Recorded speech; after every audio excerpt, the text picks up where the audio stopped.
I think the most incredible moment of her utterly admirable life. I was writing a lot about science even before I knew that you called it science writing. Some scientist named an asteroid after you. She was unusually bright. She seemed to realize very early that these uranic rays were an atomic property of matter, and that's what made them so interesting. When they handled those materials, their fingers got burned. She had to pretend not to be Polish. She was fiercely Polish. She loved him enough that she agreed to not go back to Warsaw. To me, that was the thing that was so important and interesting to her. Until then, radium was considered so healthful that it was even put into a drink called Radithor. And there were people who were drinking 2 and 3 bottles of this stuff a day.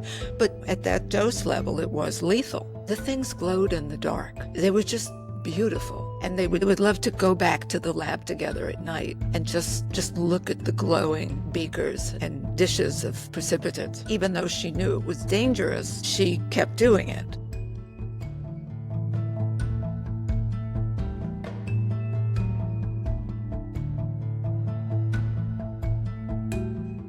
Welcome to the Interlocutor podcast. I'm Tyrell Cameron Eskelson. My guest today is Dava Sobel. Dava was born in the Bronx and graduated high school in 1964. She worked as a freelance journalist and science writer, and in 1995 she published the best-selling book Longitude. For the past 30 years, she's continued to publish more best-selling works, including The Planets, A More Perfect Heaven, Galileo's Daughter, and The Glass Universe.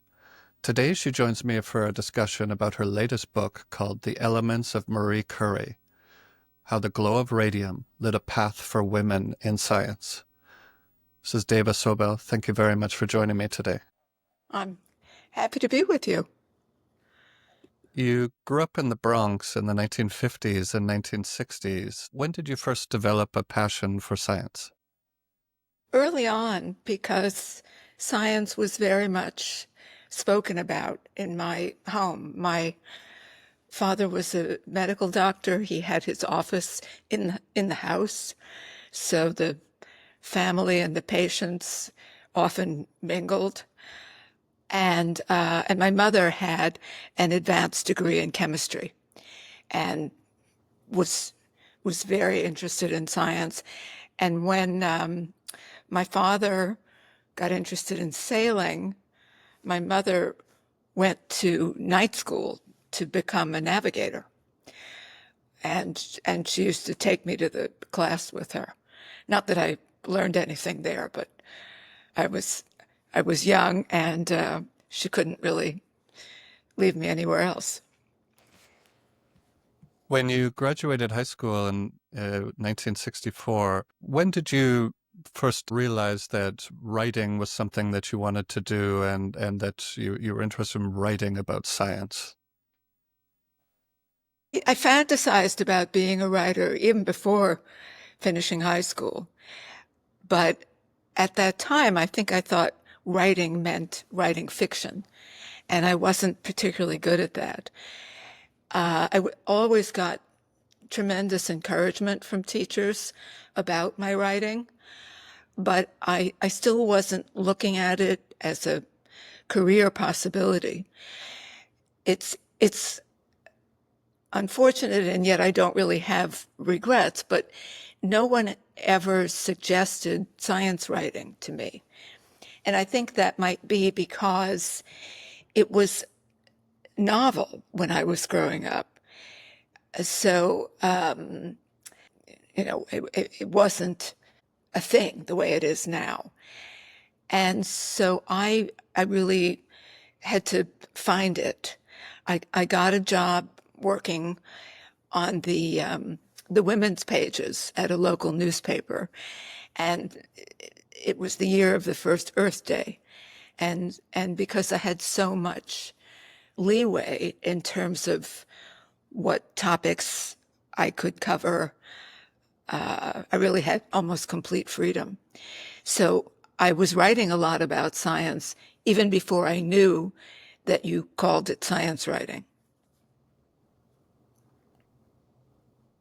Reading your biography on your website, there are some interesting things there. I'd like to ask you, some scientist named an asteroid after you. I'm curious if you found out before that this was going to happen, or you found out after that he or she named the asteroid after you.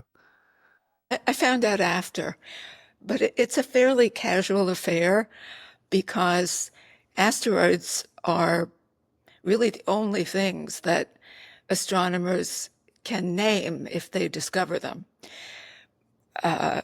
Usually a comet will be named after the discoverer, but if you discover an asteroid, you can call it anything you want. You could even name it after your pet, and some of them have been named after pets. But it is a rather delightful distinction. Yeah. When did you first see your first solar eclipse, and how many have you seen in total over the course of your life? I saw the first one in 1991, which was in the Baja at sea. Some people went to Hawaii. We had better luck in Mexico. And I didn't expect to then want to see another one. I thought that was something you did and then you moved on to other things. But I discovered that there is such a thing as eclipse fever. And when you've seen one, you really want to see another one. So I have seen 10. And I think I may be satisfied at this point. Maybe not. We'll see. There's another one coming up next year. Travel writer and novelist Paul Theroux, in around 1991, wrote a book called The Happy Isles of Oceania, where he traveled throughout all the Southern Pacific and ended in Hawaii. And the book ends with him viewing that same solar eclipse. Oh, I haven't read that one. I think I'll look at it now. Thank you for telling me that. Yeah, it's one of my favorites of his and one of his most interesting contributions to travel writing, I would say. And that's I know you've contributed to that field too. Yeah. One more question about your background. I was very interested to read that you were working on the filming crew with Carl Sagan to do the series Cosmos. How did that opportunity arise? That arose because I had been science writer in the Cornell University News Bureau, where I really got to know Sagan. And the program was supported by ARCO, which was a gas company in the States. And they sent a representative out with the crew. And he wanted that person to know something about what they were doing. And the person they had sent had no background in astronomy. And so Sagan gave them 3 names of people he would accept to travel with the crew. And I was one of the 3 names. And I think what really clinched it was that I was able to do it because I was a freelancer. The other 2 people he named had real jobs, so they couldn't just pick up and go. But I could, and I did, and it was a fantastic experience. Carl Sagan's book, The Demon Haunted World, Science as a Candle in the Dark, was a really important book for me when I was a young man. He used to say that scientists who did research with public money should give 10% of their time to the public understanding of science, to give public lectures, whatever, in some form. It should really be 10% of their time. And he really did a lot of that. And he was criticized for it by other scientists who accused him of self-promotion. But really, he was doing tremendously important work, and he was able to communicate with a wide public, which not every scientist can do. And I am firmly convinced that he created an entire generation of astronomers, because there's a cohort of a certain age, and you ask them what got you interested in astronomy? And they'll all tell you, I watched Cosmos on television. Yeah. Yeah, and it's interesting they would accuse him of self-promotion because I actually don't even know, I couldn't name one thing, and I don't mean this in a negative way, but I don't even know his research or I'm not familiar with it, but I know his public outreach and his communication with the public. So I think it was tremendously influential and successful. Do you want to know a little about his research? Oh, sure. Yeah, because he did early studies of Venus and what had happened on that planet, which he used to try to point out to people that we really don't want to mess with the climate or with nuclear weapons. And so he became very outspoken on those subjects. That's because Venus, is it correct to say that There's there's a a runaway runaway greenhouse greenhouse gas effect there? The Okay. surface is about 900 degrees. Yeah. Yeah, interesting. I didn't know that. Thank you for sharing that. I'd like to now ask you some questions about your latest book, The Elements of Marie Curie. I want to start with her background. Where was Marie Curie born and what was her family life like when she was growing up? And when did people around her start to realize that she was a brilliant young girl? She was born November 7th, 1867, in Warsaw, in what is now Poland. At the time, that whole area was under Russian domination. The country of Poland had actually disappeared from the map, but Polish people had not let go of their Polish culture. And she was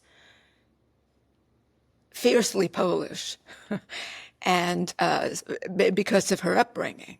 Her parents were both teachers, and Polish was spoken in the home. She was not allowed to speak it in school or in many public settings. For a while, she did go to a private Polish school where she could learn about Polish history, but most of the time, her education was in Russian. And she had to pretend not to be Polish. So she was the youngest of 5 children, and it was noticed extremely early on, by the time she was 4, that she had taught herself to read. She was unusually bright, but almost, I think all of her siblings were extremely accomplished, very bright, maybe because of the fact that the parents were teachers and really emphasized culture in the home, science, but also literature, poetry. They were extremely well educated, and in her official schooling, so when she finished what in the United States would be high school, she was first in her class and was given a gold medal, something that had also happened to her brother. But of the 5 children, only the boy was allowed to attend university in Warsaw. So Marie and one of her sisters had to save money and work out a way to get themselves to Paris to get a university degree. It was in Paris that I forgot to say earlier that when she was born, her parents called her Manya or Manusia. And it was when she went to Paris that she changed her name to Marie. Is that Yes, the when French she version of her name? signed in to register with the Faculty of Sciences at the Sorbonne, she wrote her name as Marie instead of Maria. Maria Salamea was her given name, and her nickname was Manya. When did she meet Pierre Curie and how did they develop their relationship? She was introduced to him by Polish friends who were physicists, and had been to Paris a few times and knew that he was a distinguished physicist and that he was expert in the area of magnetism. And she had just been given a chance to earn some money doing a research project for the French industry, and it involved magnetism. So these Polish friends of hers offered to introduce her to this senior French scientist who might be helpful to her in her research. I don't know whether they were being fixed up. They certainly didn't expect that when they each arrived at this meeting, but they almost immediately felt a kinship, at least, and that quickly developed into a serious regard and love and marriage. I thought it was quite touching and a very nice story how they became inseparable life partners and would go to the lab together and go home and once they had their first daughter, I mean, raise their child together. They'd go on vacation together and ride bicycles. Yeah, and she loved him enough that she agreed to not go back to Warsaw, which had been her plan. She eventually started to study something that was at that time called uranic rays, and that's because nobody else was interested in this and thought it held any promise. Do we have any idea why she thought this might have some promise? Yes. In 1896, when these uranic rays were discovered, most physicists were really interested in X-rays, which had been discovered the year before. And I think more of them would have been interested if they hadn't been so captivated by X-rays. But she seemed to realize very early that these uranic rays were an atomic property of matter. And that's what made them so interesting and so important. And that she concluded that new elements, as yet unknown elements, could be discovered simply by their emission of uranic rays. So you could detect something in such a trace amount that you couldn't see it, but you would know you had a new material by the level of activity of uranic rays. It was a remarkable phenomenon. Another thing that I found remarkable was how, based on some of the results that she and her husband were getting, they, through theory and engineering, were able to create their own experiments, their own equipment to keep testing where this research was going. I thought all of that was just brilliant how they were able to do this. Yes, well, Pierre and his brother had a history of invention. They had invented and built several scientific instruments that were in production, that were made by a well-respected company and sold to other scientists. So I think that was another reason she took on the uranic rays, is she knew she'd have a way to measure their activity, which perhaps others didn't have. Something I'm interested in asking about how you approach writing about these topics. As a science writer and science historian, could you share a little about the challenge of putting yourselves in the shoes of these scientists and uncovering what choices they had in front of them, what they knew and what they didn't know at that time? Well, there was certainly a lot I didn't know about this subject. And what fascinated me was realizing that they didn't know anything about it either. In fact, when she started, the whole concept of the atom was still up for debate. Not everybody agreed that there were such things, and certainly no one had any idea that there were subatomic particles. So what the whole field of what we would now call nuclear physics, all of that developed out of this research. So the challenge was to be able to talk about what was happening in the terms that made sense then. When they talked about atomic weight, it was not what people now think of as atomic weight. They just had learned about electrons. Protons and were in the future, and neutrons were farther in the future. So telling the story as the understanding grew was what I wanted to do. And I very much wanted to be in the laboratory and try to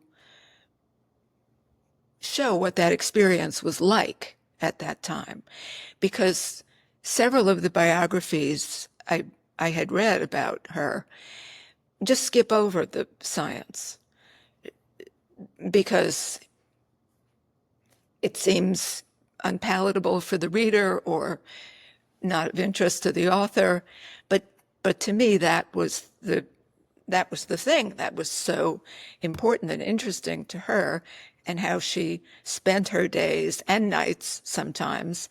And the thing that was so interesting to her, that even though she knew it was dangerous, she kept doing it. And I was especially drawn to her story because I had only recently learned how many other women were involved. She is often presented as the iconic female scientist, even as the only female scientist. Certainly, most people cannot name a second one. So it was important to me to show that she was never the only one, nor did she want to be. And because of her position, her prominent position in the field of physics, in the news, in the world news, because of her discoveries and the recognition she received, that she could make a life in science possible for other women. That was the thing that interested me the most.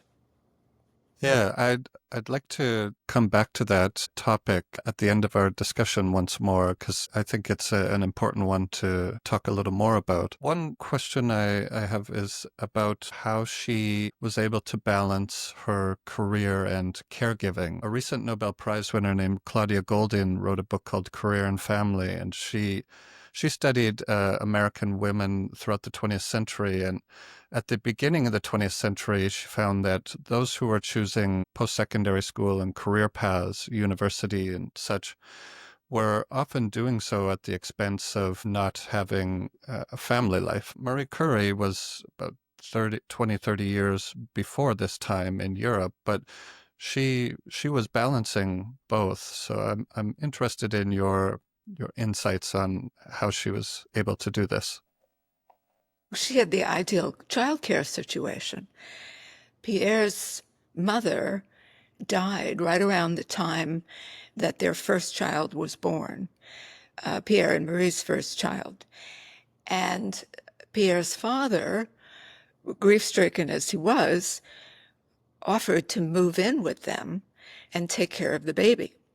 So this was therapeutic for him, but it was also tremendously helpful for Marie and made her life in the laboratory possible.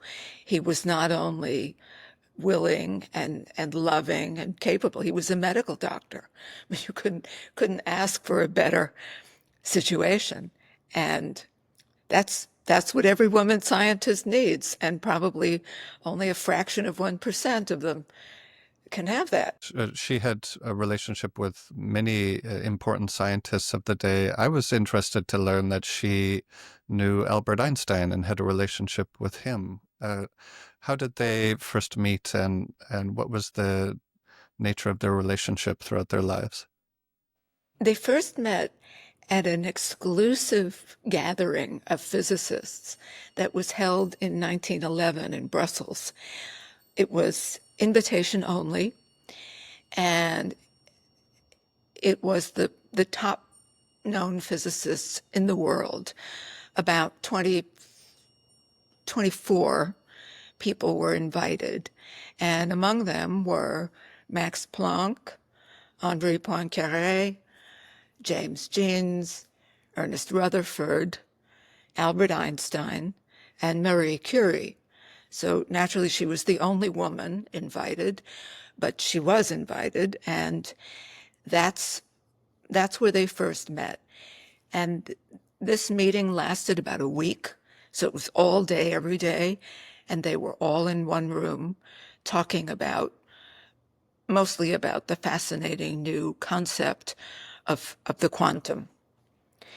And he liked her immediately. He later wrote about her that she was the only person he ever knew who was completely uncorrupted by fame. And at the end of that meeting, but by the time of that meeting, Pierre had been dead for about 5 years. And she had started a new relationship with another physicist who was also at that meeting. But he was married, and so their liaison was a secret. They thought it was a secret. But when the meeting ended, news of their affair appeared in the popular press in very lurid terms. And Einstein wrote to them both to say how upset he was that the rabble was daring to concern itself with them, and that he valued their new friendship and really thought they were just the best kinds of people. So those special physics councils were held more or less every 3 years over a long period of time. So she saw Einstein again at those. They were also on a committee together at the end of the First World War to try to promote international cooperation through intellectual exchange. She went hiking with him, she and her daughters, and Einstein and his son Hans took a hiking vacation together. So they really were friends. One of the things that I really enjoyed learning about Marie Curie's career was her service during the First World War. Would you mind sharing a little about the remarkable things she did during that conflict? Yeah, it's, I think, the most incredible moment of her utterly admirable life. So she interpreted the outbreak of the war as the real opportunity to use X-rays and to convince the medical profession of their value, because they weren't that widely used yet. So she loaded the necessary equipment into a car, really. The first one was a car. And she didn't know how to drive, so she needed a driver. And she was taking this equipment around to various hospitals first. And doctors might have seen an X-ray during their training, but most of them weren't using them and couldn't really interpret the images. So she was saving lives, but she was also doing a heroic educational mission.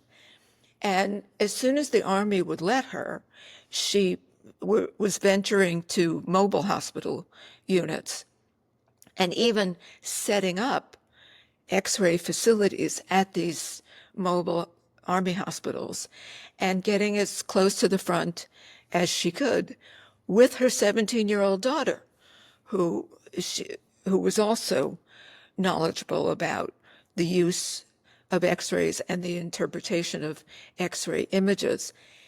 And then, because it was wartime and the need was tremendous, she created a 6-week course for French women who wanted to help the war effort. And they would sign up for her classes in which they would learn about electricity, X-ray theory and practice, and human anatomy. And then they would be certified as X-ray technicians. She trained 150 French women to do that work. So, however, her reputation may have suffered because of the illicit love affair, she was 100% a heroine by the end of the war. Hmm. Yeah, I really enjoyed that story and didn't know about it before reading your book. Yeah. I'd like to ask how her years of working with radium throughout her career and the X-rays, how that gradually affected her health. Well, they affected her health badly.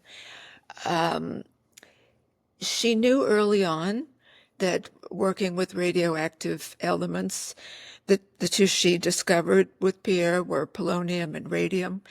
And when they handled those materials, their fingers got burned. So there was an immediate indication that it was dangerous. But what happened was that the medical profession interpreted that as a very promising sign for the treatment of cancerous tumors. And it worked. And for about 20 years, radium was the cure for cancer. So they put aside their worries about it because it was so important.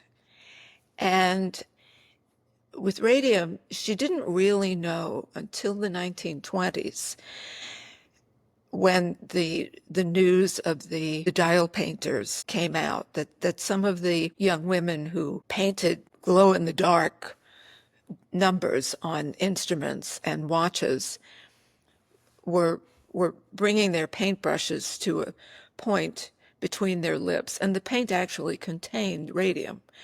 So some number, about 5 of them, really developed such debilitating problems that they sued the company, and it became an international story. And until then, radium was considered so healthful that it was even put into a drink called Radithor. And there were people who were drinking 2 and 3 bottles of this stuff a day. But, at that dose level, it was lethal. All through the war, when she was taking X-rays all day, she was just wearing a cotton smock. And the equipment was not calibrated the way modern equipment is. I mean, her exposure was tremendous. So between those things, she developed a fatal anemia. And that was the cause of her death. But she was 66, so she lived a remarkably long time, considering the extent to which she was exposed. Yeah, yeah. The last question I'd like to ask you, and I like to, whenever possible, ask my guests about this, is about the subtitles of their book. The subtitle of The Elements of Marie Curie is How the Glow of Radium Lit a Path for Women in Science. We started to touch on some of this earlier. I'd like you to talk a little about how she was not just a pioneering scientist in so many different ways, but also a mentor and a nurturer of scientists in her lab and a creator of leaders. So could you explain about her impact on other scientists? Yes, when Pierre died, her career might have ended, but she was offered by the Sorbonne the opportunity to take over the lab where they had worked together, and to step into Pierre's professorship. So she was the first woman ever to teach at the Sorbonne, the University of Paris. So that set her apart. She was the only woman in the world with that kind of stature in science. And by 1911, she was also a double Nobel Prize winner. She's to this day the only person who's ever won in both physics and chemistry. So, being world famous, she was a magnet for young scientists who wanted to learn this field, both men and women. There were very few places you could go and be mentored in the new science of radioactivity. So maybe 3 labs at the beginning, and then 4 or 5 later on. So, of course, her lab in Paris attracted many people, and she didn't have to go looking for the women. They appealed to her, and she didn't say no, which a lot of other lab directors would have done. So she had tremendous impact. And what interested me the most, well, just to answer your question about the subtitle, so the glow of radium, this was something that she and Pierre loved from the beginning, that their materials in their very makeshift, rudimentary lab space, the things glowed in the dark. They were just beautiful. And they would love to go back to the lab together at night and just look at the glowing beakers and dishes of precipitates. And Pierre had wanted he hoped that whatever they discovered would have a beautiful color. So he was very happy. And then that glow eventually led to her ability to be a mentor. So she was a teacher. She was a professor at the Sorbonne, but she'd also taught at a female teaching academy. She'd even run a little co-op school for her daughter and the children of some of her fellow faculty members. She was always wanting to be a teacher and always being a teacher. And beyond her lab, her influence, her inspirational value has barely diminished almost a century after her death. I am constantly surprised by the number of people who tell me that she's their hero or she's the reason they went into science. It's really stunning. Yeah, I liked that aspect of the book and what you brought to it, brought to her story, telling that about her. I think it's important that we learn more than just the sort of myth or the stereotypical things that she's famous for, and actually get to know this person and how remarkable she was. So, yeah, I want to thank you very much for taking the time to join me today. I really enjoyed the book, The Elements of Marie Curie, and it was a great pleasure to speak to you today. It's a pleasure to speak to you too. I'm so glad you liked the book and invited me to be with you. I've enjoyed the conversation very much.